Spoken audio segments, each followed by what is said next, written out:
Hello and welcome to the Simply Missional podcast brought to you by Global Disciples Canada. My name's Kat Pienaar and I'm a church planter here in North Vancouver. At Global Disciples, we're passionate about reaching the 1/3 of the world who've never heard the good news of Jesus. And for over 25 years, we've been equipping Indigenous leaders and church planters to go and make disciples of least reached communities worldwide. We don't send anyone from the West, but instead we train and empower near culture workers to go and reach their neighbours. If you want to find out more about what we do, please go to www.globaldisciples.ca or feel free to follow us on Facebook or Instagram for some really inspirational stories that should encourage us all into fulfilling Jesus' Great Commission. I really hope that this podcast encourages you that mission is simple, that we're all called to be missionaries to the place and the people that God has got us at.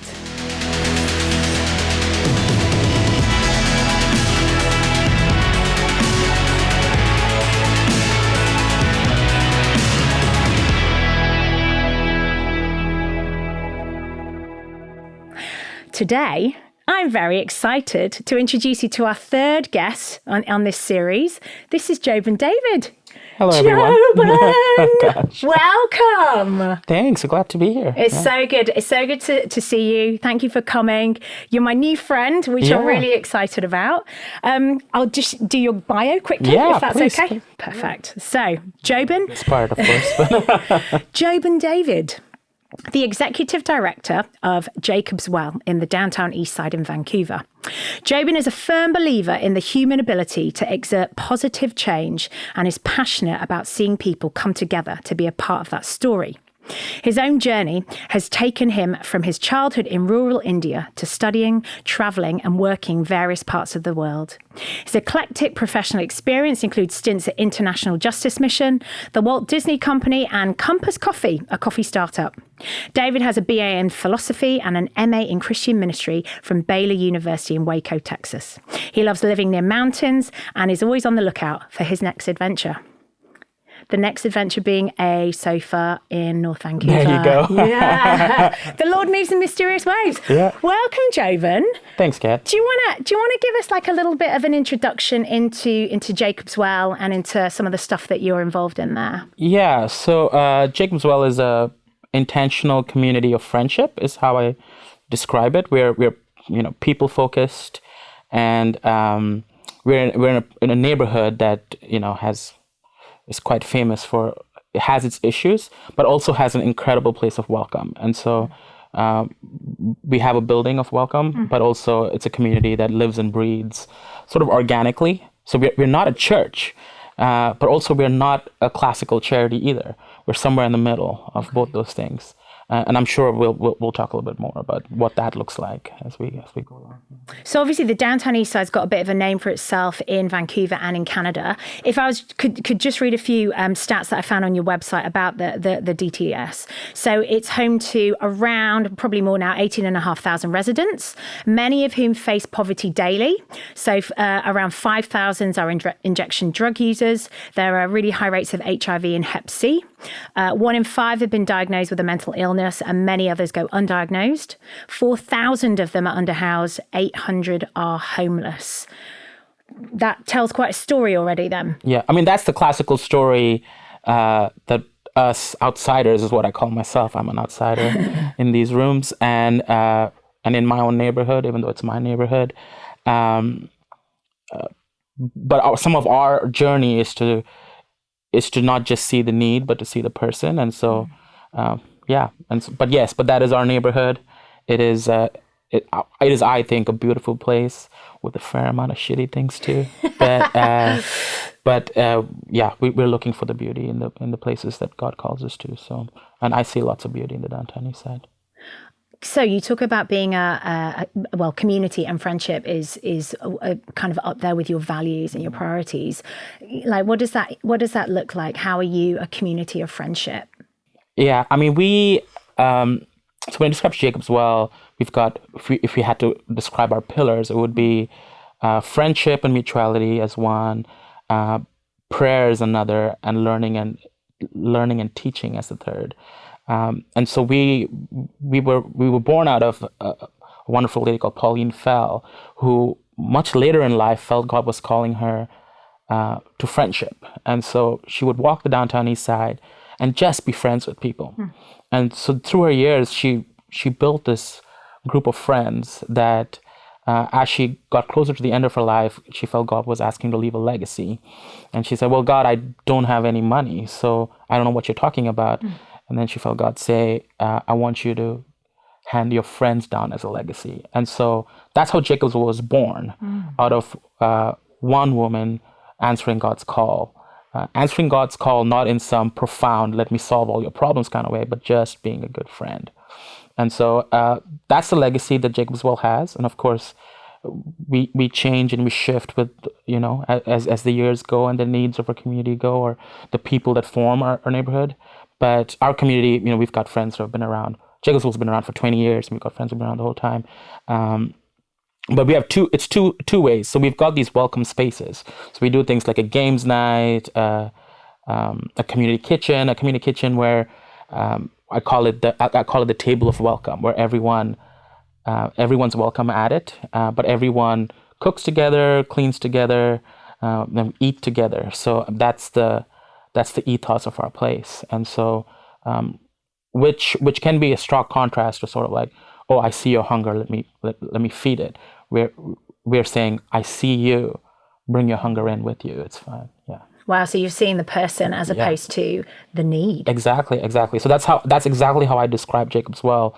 We are people facing, not needs facing. So a lot of, and I've worked in nonprofits for many years, and I'm not entirely critical of the approach of thinking, you go into a neighborhood, and church planters, whatever, missionaries, where we look at need, and we sort of conditioned to look at need. But if we look at people as as a bunch of moving needs, we'll forget names, we forget people and who they actually are. People's needs aren't them; they're people first, and so that's what we do. So our community, so it's actually quite difficult to describe. What does Jacobsville do? There's a lot of needs in our neighborhood. Housing is a need in Vancouver. Finding a place to live is very hard, even more if you're in poverty. But we don't do housing. You could say that hunger is a problem in Vancouver, but we don't do hunger. But we do people, and so that does mean we do approach needs as well. But it's in response to what our friends are going through. So if there's a need that our friends have, could be as simple as someone saying, my son needs a ride to school, and I'm like, well, I'm trying to work this week to try and find a way to get him a ride to school. And so it could be as simple as that, could be bigger things, but we are people facing, not needs facing. So yeah. You sound like a church. You sound like a church doing what a church should do. Exactly. But we're also adamant that we are not a church. And there are reasons for that. Sometimes churches, in sort of our modern parlance of church, comes with agenda and, a corporate system. And we're not a corporate system. We are a place that I'm always encouraging churches to use as a sort of like a living room. So I call us the living room in the downtown east side. So I invite churches to come join us in the living room. And so our welcome mat doesn't stop at our door. Our welcome mat extends under our table. And so everyone that comes to our doormat, we're saying, hey, you step here, you're welcome to our table. That includes the church. And I think the church needs it as much as our friends in the downtown east side do. In fact, sometimes more. And so we are purposefully not a church because we don't have an agenda of a corporate church. But yes, we are definitely a faith community that is very church-like in its practice. And I guess because you're not a church, you're an ecumenical community, so non-denominational or all denominational, and you accept anybody. Yeah. Everyone's welcome, and so we don't spend even on our team. A team that I call, we are stewards of the space. We're stewards of an environment. We're not bosses. We're not lords over it. In fact, you come into our space on a community kitchen night and you can't tell who works there and who just walked in the door. And I love that you can't tell. I very rarely tell people I'm the executive director. Like, it's such a silly corporate title. It's necessary in some spaces, but also it's silly. And and so we're a space that's ecumenical past what a church would be called ecumenical. We are kind of ecumenical to the extent of like, I don't care what you believe or you don't believe or where you come from. And this extends not just to the poor, but also to people like us who have considerable privilege, or people with more privilege than we have. And we say we all have needs, and we're all in that space together. So, yeah. So obviously Christians will come and volunteer, non-Christians come too and volunteer, whether that's to cook or to hang out or to clean, I guess.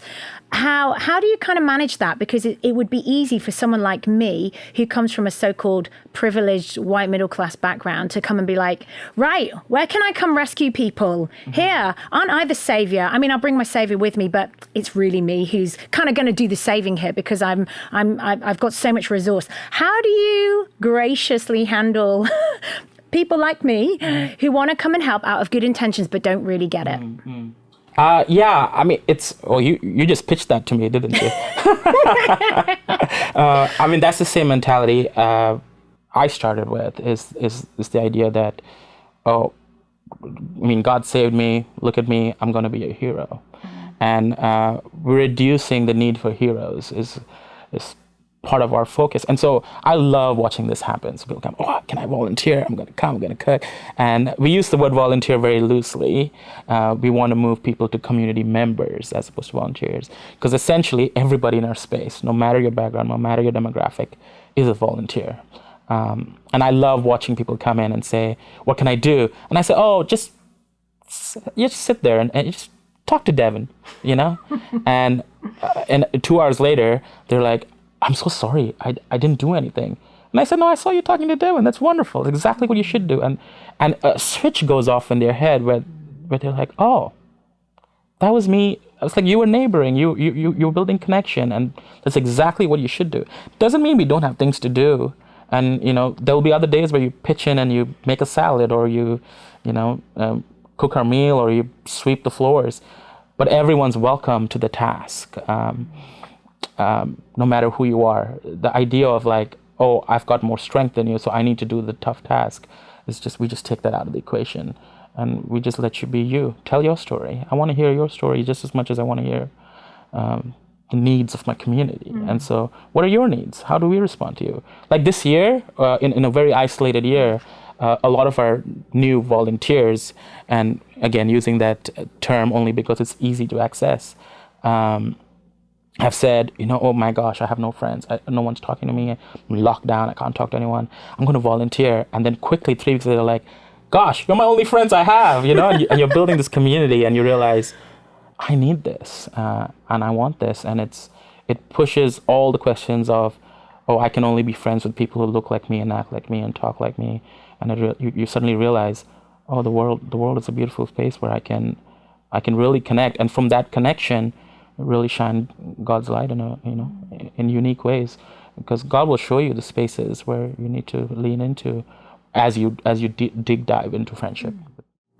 And so I hear that community life has flourished at Jacob's Well throughout COVID. That's in stark contrast to kind of community almost dying out, or what was community, or what we thought was community amongst us guys in the West, where we've struggled through isolation. Tell me a little bit about that, because that's so challenging that you guys there have been able to flourish, where so much of the world has died a slow death from loneliness and isolation. Yeah, I mean, it's been hard. It hasn't been easy, and I would say that we've been losing each other long before COVID came. In a city like Vancouver, where loneliness is our biggest need, we've practiced isolation long before isolation became a mandate.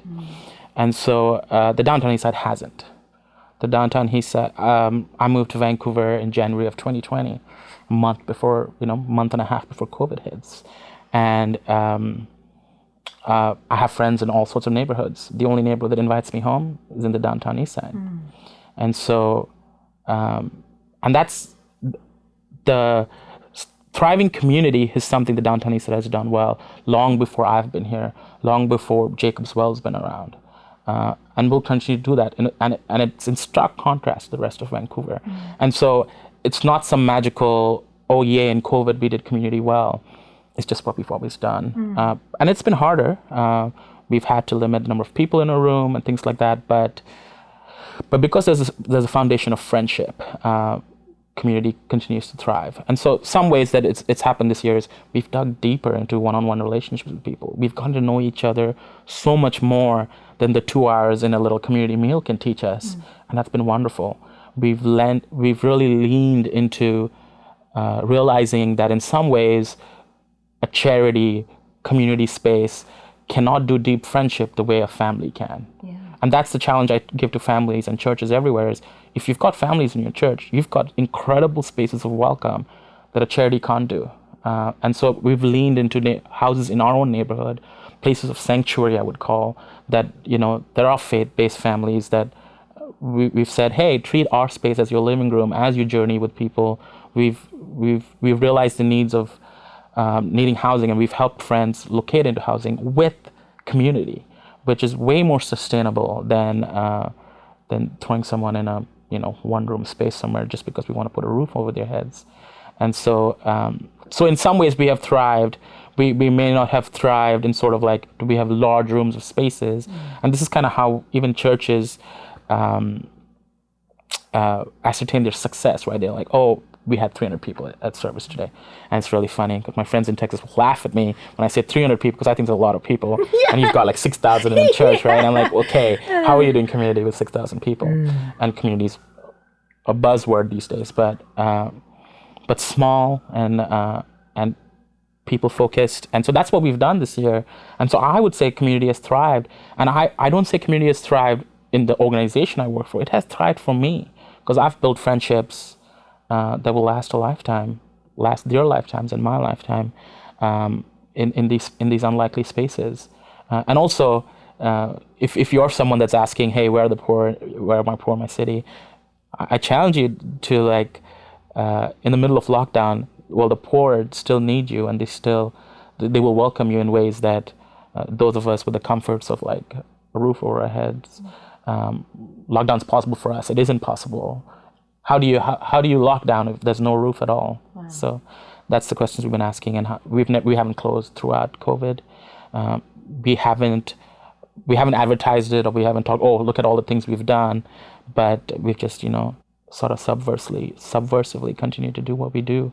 And also, even as you hear this, we don't need to talk too much about all the things we've done, but we've just kept our foot on the pedal and been present and said, hey, our place of welcome continues to exist. We will flex, but pivot as the needs, as the story, as the requirements change, but we're still here and still available to you. Hey, it's Andre Lesieux, the Executive Director of Global Disciples Canada. Thank you for letting me interrupt our regular show with Kat Pienaar on Simply Missional. Did you know that 97% of the world's unreached population live in the 1040 window? What is that window? What is the 1040, Andre? Great question, class. The 1040 window is the rectangular area of North Africa, the Middle East and Asia, approximately 10 degrees north and 40 degrees north latitude, where the majority of the world's population who don't know Jesus live. A heap of those are Muslims, Hindus and Buddhists. And our heart at Global Disciples Canada is to help equip leaders to reach these people in that 1040 window. So why do you think affluent Western Christians struggle so much with being alongside poor people or drug users or we're all addicted in so many different ways, and I guess the guys that you do community with in the Downtown Eastside, it's almost like their sin is very public. Yeah. We're much better at wearing masks and covering our addictions up. But why do we not live alongside the poor? Why don't we do that as Western people? What's so challenging for us in your eyes? Yeah, I mean I could talk about this forever, but I think we often think of the poor as being there and we're here, and oh my gosh, I need to help the poor. And it brings me back to that, what we began with, where we said we're people facing and not needs facing. And even the concept of, the poor is a needs facing language. There's poor next door to you, different kind of poor, but there's needy people next door to you. If you're not reaching out to the neighbor and saying hi and seeing how they're doing, and when you bake that extra sourdough bread, sharing it, then, well, no point going to the poor. It's what we do in our daily, and it's simple, right? I mean, that's what when you introduced this podcast, you said it's simple, and mission is simple, and friendship is simple. It's not easy. Simple doesn't mean easy. Recently, I was watching a documentary about trees, and this in Germany, and this guy has stopped pulling trees out with heavy machinery, uses horses. And so a group came and said, isn't it inefficient to use horses? And shouldn't we use machinery? And his response was, machinery is faster. It doesn't mean it's more efficient, right? And I said, that is a really good take on what it's like to journey with the poor or journey with your neighbor. I encourage neighboring more than I encourage go find the poor. Because when you neighbor, you will find where the poor are. And more importantly, you will find where you are poor and where you need something that we use often in the Downtown Eastside. And my colleague Aaron White would say a lot is, in the Downtown Eastside, everyone's in recovery. Everyone knows, this is what I'm bad at. I'm recovering from this. Those of us who are outside, we don't know what we need recovery from. We've never pointed it out. Maybe we need recovery from all those Amazon packages we keep ordering, right? Or and if you spend time with people who have done that journey, you have a lot to learn from them, because they will teach you the things you need to learn in the ways that you're poor yourself. And also, like, I think from a Christian perspective, we think Jesus is not with the poor. Well, if you read your gospel, that's exactly where Jesus is. People go hunting for, let me bring Jesus to the poor. Hello, Jesus has been there long before you showed up. And I keep discovering that every day, that I have very little new to bring that isn't already there. I'm just here along for the ride. And something, I mean, Joe and I were talking before we started this, and Joe was describing, and I don't think everyone needs to do it exactly like this, but these are just things we've learned. Is, we'll create a space where we'll put Jesus in the center, and that's lovely and that's wonderful, and that's what church should do. But we're also saying we're going to set the table. Jesus is at the table. Come join us, right? And Jesus works.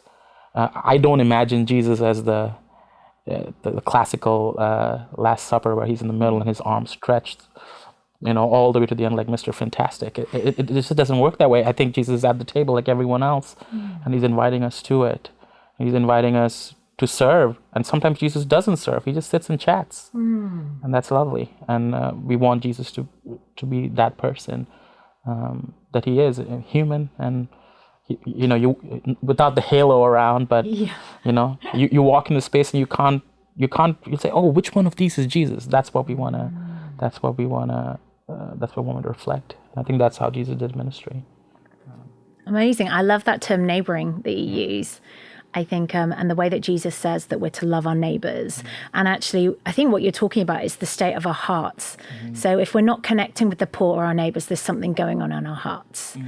And we can try and maybe jump on a bandwagon, a project to make ourselves feel better, but it has got to be about the love that's in our hearts and the love that we have for God, and therefore the way we love each other. And by that love, people will know that we follow Jesus. Yeah, I mean, that's something we've talked about a little bit about this, and I've worked in nonprofit worlds for a while, and we create projects and we say, okay, how do we create a project that volunteers can access? Or how do this is the need, and I'm going to eradicate hunger in this neighborhood in the next 5 years, and I'm going to write a grant for it or whatever. And I think much of God's work happens in the humdrum, in the low and slow, and in the happy and the sad, the highs and ebb and flow of life, as opposed to like, I've got my missional time and my home time and my kids' time and soccer practice, right? So in your work, like you've got it. If the person is sharing a table with you, yeah, that's part of your mission, and it's part of your neighboring.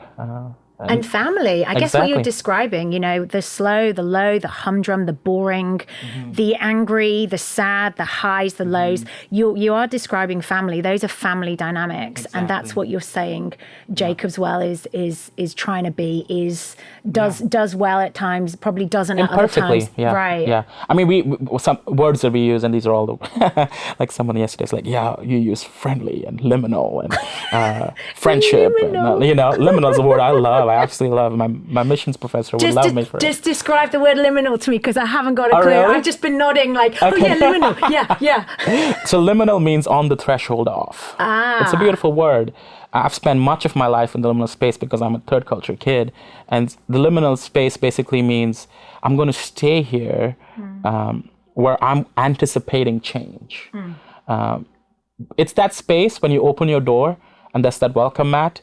You're still not in, but you hope you might get in, right? So that's the liminal space. And in some ways, Jacob's Well, communities that are welcoming the poor, or communities that are welcoming your neighbor, all of that happens in that liminal space. The hope is that you will move past the threshold to deep relationality and friendship and all these things. But also we're saying much of our work happens in that hello. And that's it can be for some of our friends, it's a long space to stay on the threshold. And for others, it's a quick transition in. But as people that are people of welcome, we've got to embrace that liminal space, understand where people are coming from and where they're going, understand where you're coming from and where you're going, and then create home in that space. And so friendship is a beautiful word, it's in some ways it's more beautiful than even family. Not all our friends need us as family. Some of them do. Family is, you don't get to pick your family, I wish I did. Unfortunately. But you just get it. There are a few people in your family you picked, but the rest of them you didn't. Friends, you get to pick them. But I think as Christians, the challenge for us is we've got to welcome all. And that's, if we're not welcoming all, we've got to ask some questions. And it includes welcome the poor, welcome the person you most disagree with, and then lean into friendship with them. And then maybe someday some of them will become like family to you. And that will be a beautiful thing. Joben, could you talk to us a little bit about dealing with people with very poor mental health? I think personally, a fear for me is of working and ministering alongside people that you have coming in day out at Jacob's Well is the level of mental health and the level of need there. How do you deal with that stuff on a regular basis? I mean, I have a background in social work, so I can talk about it very academically. And for a space like Jacob's Well, where we're not all therapists, we're not professional counseling services. We, just like we do for everyone else, it's welcome and looking at the person and giving plenty of space. We try very hard. Well, not very hard because it's not hard to do, to not curate spaces perfectly. So we allow a lot of space for creativity, for overflow, for anger, for frustration, whether it comes out of a place of mental health issues or not. I have moments where I'm very upset and very frustrated and very angry, and there's space in this community for that. And so if your welcome is wide open, you will allow space for people to be themselves, and they don't get kicked out because of their mental health stuff. Now, of course, we're also a place where everyone's welcome. So sometimes a person's welcome is someone is incapable of offering welcome to someone else, and sometimes we have to say, no, you're not welcome here. But it happens not very often. But I think if we will not stigmatize mental health, if we will look at them as person and not just a moving set of trauma, or it's simple, like what's your name, how are you doing today, how can I hear you, and the how can I hear you is not even spoken aloud. It's something you say in your head, like I want to be here, how can I offer a hug, and it may not be a physical hug. And so just stay in that space. Now, if you're a mental health professional, well, there might be other things you can do, and that are more particular and more. And we could do a whole podcast on mental health, especially in a city like Vancouver, where it's a big issue. If at a point that one of our friends says, "Hey, I need help," then we might direct them to more professional help, and you're journeying with someone. But for us in the daily life, I mean, just be just as welcoming. Be careful of the things you say, and respond to the person in front of you as opposed to ideas you already have. Is what I would advise on mental health. Something we say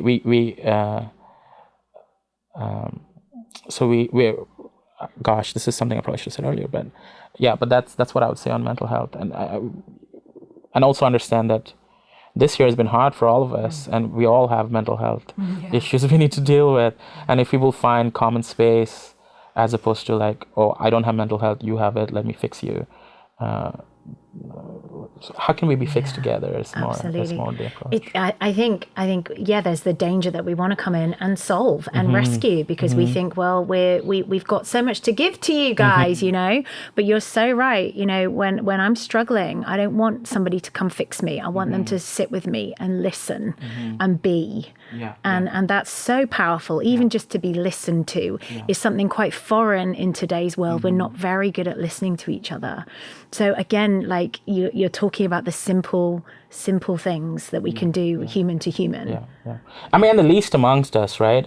I want friendship and working with someone with mental health issues takes a lot of vulnerability, and which is the academics would say, don't do it that way. But I think there's some in the Christian life. I mean, if you're not open and forthright with the people, your struggles, and not always your struggles need to be blasted out, but in friendship you can, right? I mean, just think of your best friend and how you journey with them. It's not different than journeying with someone new.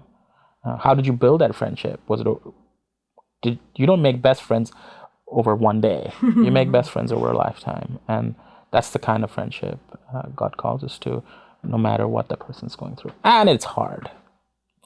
Let's not sugarcoat it. It's hard. We can say simple and all of that, but it's hard. And give yourself space when it's hard. It's okay. And so how do you kind of look after yourself? How do you ward off cynicism? How do you stay hopeful? How do you do those things for you? Not very well most of the time, but I have found great solace in we've got a wonderful team that understands what each of us is. We talk very little about what we do. We talk about who we are and what we can be. And so a state of being versus a state of doing. And so in that being means we lean on each other. We give plenty of space to each other to take time off. We go climb a mountain, take a bike ride. Take a bike ride on one of your 4 bikes.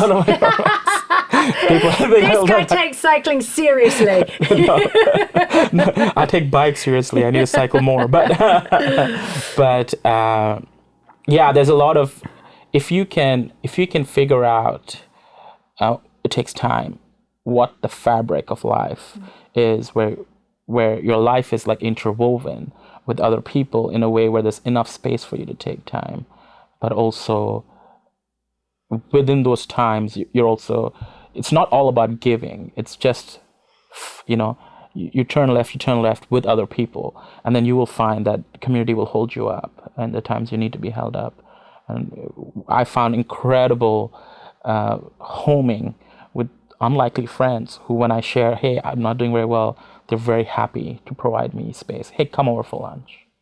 And it's wonderful. It's, we laugh, we say inappropriate jokes, and it's great. You always need a space for that inappropriateness. Yeah, and it's wonderful.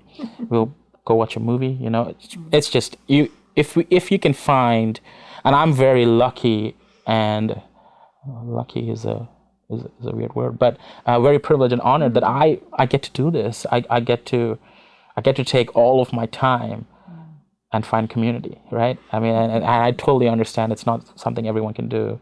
Maybe you're in a job that you're like, oh, I hate it, but I got to do it. But if you can find the spaces where you're able to give and get together. And if you can embrace mutuality, it's much more tiring to think, oh, I'm going to come save you, than to say, I'm coming alongside you. I need saving as just as much as you. And it's much easier to take time and to be creative and to take care of yourself in those spaces, as opposed to, oh, how much can I keep filling my bottle so I can pour out some more? And isn't that the basis of a good friendship? Mutuality. So it's not just the giver gives to the recipient, actually. It's a two-way thing. And like I was saying before, Jesus is at the table with you. So we don't run to Jesus on the day that it's bad. Or he's at the table. So he's already there. So he should be in the fabric of your every day, at the table, at the dinner table, at the communal table, at all of those spaces. And so when you intertwine all of that, the care is constant. It's not, and this is just, it sounds peachy key, it's like, oh, it's so easy for Joben to say. Yes, it is easy for me to say, and it's not, again, not easy. And there'll be times, this year I had to take a month off, and it's okay. But we also need to realign I think in some ways we need to realign our lives to what are the things that are important, and is all the money we earn important? And if it's not bringing you happiness, then we've got to rethink, how much do I really need? How much should I give away? And I think you will find great purpose and value in taking care of yourself alongside others. It's awesome. Thank you so much for your vulnerability. That's really precious. I've only got a couple more questions. Is there anything that you would recommend in terms of a book that's kind of changed your thinking or informed your thinking, or a podcast, or apart from this one, obviously, or anything that you would recommend to the listeners to help us delve a little bit more deeply into this and how we think about these things, or even how we do these things? Yeah, I mean, there's a lot of good books out there. A book, unlikely book to suggest is that I really enjoyed in university was Poisonwood Bible. It's I don't know if you ever read it, but It's a novel about a Baptist minister who goes to the Congo, and it will really dig into the sort of top-down approach to missions of like, here, let me go baptize you, and try to make you think of like, oh, what does mutuality look like, and what is the upside-down gospel of like being radical in the way that we build friendship and connectivity and family. But it's a novel. It's not religious in any way. Nice. It's by Barbara Kingsolver. And what's the? Go on, just say the name again. The Poisonwood Bible. Poisonwood Bible. Cool. I enjoy that one. If you want to read a little bit about our neighborhood and Aaron White, who he works with 24/7 Prayer and also works with us at Jacob's Well, written a book called Recovering. It's a short book, but it gives some stories about the Downtown Eastside, and it's a powerful. It talks about all of us needing recovery, and what does that look like? And you can get that. You can order it from our website, or you can order it through Baker Publishing, and I'll put that on the show notes for the podcast. All proceeds go to Jacob's Well. So awesome, thank you. All that's left to ask you, Jacob. People have called me that before. Joben J. Sorry about that. Could you give us, out of everything that you've said, what's your one thing that is your Simply Missional challenge to us, your listeners? The one thing I was, if you can be people facing and not needs facing, try that today, and don't try that. I'm going to drive to the poorest part of town and try it. See if you can turn to your neighbor where you live, where you work, and see if you can listen to them. Like I love when people meet me as, hello, Joben, how do I help? How do I serve you? As opposed to, hello, Joben, my coworker who is Indian, and all these other things.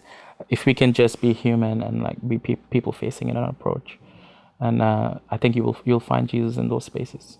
Cool. That's a simple one. That's a really simple and profound one. Thank you. So our Simply Missional challenge to you. The two previous ones that I've given people, I almost felt a little bit bad about them because it felt a little bit embarrassing for them. So I'm giving you a much easier one, which is just simply to tell us your best joke. Oh, gosh. I'm not going to make you gargle or sing or stand on your head. I'd probably rather do gargle and sing and stand on my head. But come on, Joben, give us your best shot. Here we go. Oh, gosh. Let's see. Okay, here's one a kid told me the other day. Knock, knock. Who's there? Interrupting cow. Interrupting cow who? Moo. I guess, I mean, the follow-up to that is when someone knock, knock, the right response to Jacob will be come in. but interrupting cow or not. Do you want to reference the little kid who told you that, just so he's got his little 2 minutes no, of fame? it's fine. Okay. It's fine. Thank you, Joben. Oh, you're welcome. That's a great way to end. Thank you so much. Wow, I've got a lot to think about after that. There we go. I really hope that you've enjoyed that and that's just given you some food for thought. I know that it has me. I'm going to be re-listening to this stuff. But thank you for joining us. Thank you for listening to the Simply Missional podcast by Global Disciples Canada. Remember, do like us, follow us, subscribe to our mailing list that you can find on our website. And may God just lead you and us into more adventures with him, that we can do mission simply, neighbouring. May you do neighbouring simply today. It's goodbye from me. Yeah, and thanks for having me. Great to talk with all of you. Can you tip your hat? Just tip your hat. There you go.